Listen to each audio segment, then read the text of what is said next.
Like and subscribe to my channel and click the bell icon to get new video updates.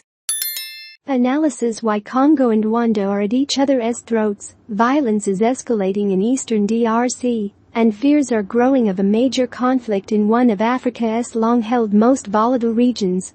President Felix Tshisekedi has accused his counterpart in neighboring Rwanda, Paul Kagame, of supporting the rebel group M23. Kagame denies the claim and counters that Tshisekedi's inability to control events in his own country poses a security risk for Rwanda. The acrimony reached new heights in late January when Rwanda's army shelled and damaged a Congolese fighter jet that allegedly violated its airspace. Escalating violence would further slow development in resource-rich eastern Congo and exacerbate poverty in one of the world's poorest places. Rwanda says its biggest concern is the Democratic Forces for the Liberation of Rwanda, or FDLR, one of more than 120 armed forces groups active in eastern Congo. The FDLR was formed by ethnic Hutus from Rwanda, with ties to perpetrators of the 1994 genocide in their country that killed at least 850,000 people, mostly ethnic Tutsis. The M23 says it is fighting the FDLR to protect Congolese Tutsis who face discrimination.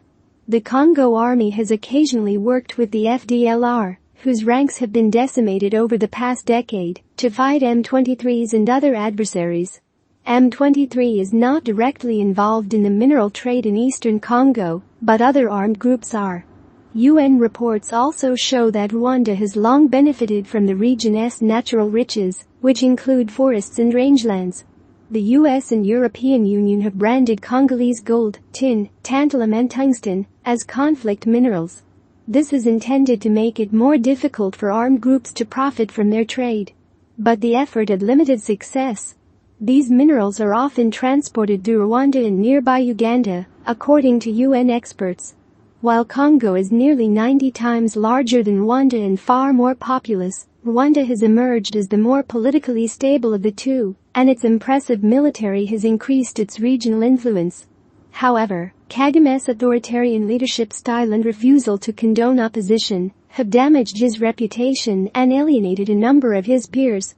Some Congo experts say the flare-up in tensions may be partly related to Rwanda's concern that Uganda is expanding its interests in eastern Congo. Uganda has long been the main processing center for smuggled Congolese gold, according to UN experts. 19 UN Situation Report.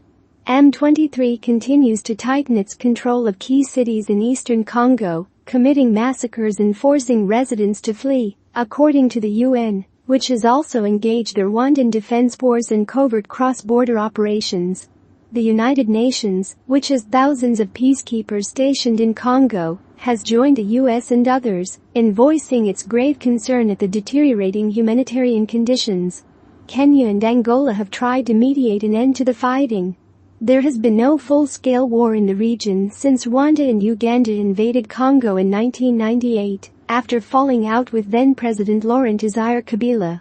That sparked a conflict that drew in several other African nations and claimed millions of lives before a peace deal was agreed in 2003. Congo has scheduled presidential and parliamentary elections for December 20.